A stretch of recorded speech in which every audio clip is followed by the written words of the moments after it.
Vitajte pri sledovaní inštruktážneho videa pre obsluhu setoboxov. Dnešná časť – televízia a rádia. Asi najpoužívanejšou a aj najobľúbenejšou službou našich setoboxov je sledovanie televízneho vysielania veľkého množstva televíznych kanálov a zároveň počúvanie rozhlasových staníc rôzneho druhu. Spôsobov, ako sa môžete dostať do ponuky pre ich výber, je viacero. Tým najzákladnejším je vyvolať menu aktuálnej ponuky cez základné menu setoboxu a jeho prvú voľbu kanály a následne voľbu služby televízia či rádia. Rýchlejšou voľbou je použitie farebných kláves na priame zapnutie služby, a to zapnutie zoznamu televízií cez červené tlačidlo a ponuku rádií cez tlačidlo zelené. Je tu však predsa ešte len jedna možnosť, a to použitie tlačidla OK na diaľkovom ovládači setoboxu. To nám vyvolá zoznam televíznych alebo rozhlasových kanálov podľa toho, ktorú službu práve teraz využívame. Okno so zoznamom kanálov poskytuje mnoho užitočných informácií. Okrem samotného názvu je to aj číslo poradia tohto kanálu či jeho logo. V prípade, že je tento kanál archivovaný, v jeho logu sa vám zobrazí indikátor archivovania žltá páska. Pravá strana okna disponuje informáciou o názve aktuálnej vysielanej relácie, jej bližší popis a veľmi užitočný je aj čas zostávajúci do konca relácie. V spodnej časti obrazovky je uvedený aj nasledujúci televízny program na príslušnom televíznom kanáli. Veľmi nenápadnou, ale o to dôležitejšou informáciou je aktuálny čas v hornej časti obrazovky. V rámci zoznamu kanálov sa pohybujeme jednoduchým spôsobom, cez smerové šípky hore a dole. V prípade, ak chceme cez veľké množstvo kanálov prechádzať rýchlejšie, použijeme tlačidlá šípok vpravo, vľavo, ktoré umožňujú pohyb v rámci zoznamu o 5 pozícií oboma smermi. Niekedy to môže byť naozaj zdĺhavé preklikať sa na ten kanál, ktorý práve teraz chcete sledovať.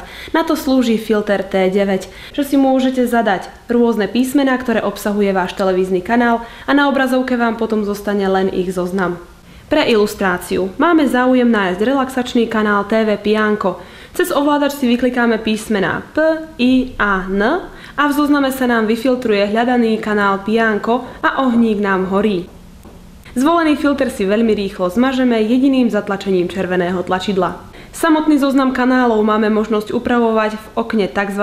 Editora ponuky, ktoré si volíme modrým tlačidlom v zozname kanálov. Môžeme si aj zmeniť poradie kanálov podľa našich predstav, či už postupným posunom cez grafické šípky smerom hore-dole, alebo priamym zadaním požadovaného čísla poradia cez modré tlačidlo. V editore ponuky môžeme neželaný kanál vyradiť zo zoznamu kanálov jeho odznačením z ponuky a znemožniť tak jeho sledovanie, alebo ho môžeme len umiestniť pod rodičovský zámok. To sa vykoná označením kanálu symbolom visiaceho zámku. Samotné nastavenie kódu rodičovského zámku prebieha v nastaveniach v položke Rodičovský zámok.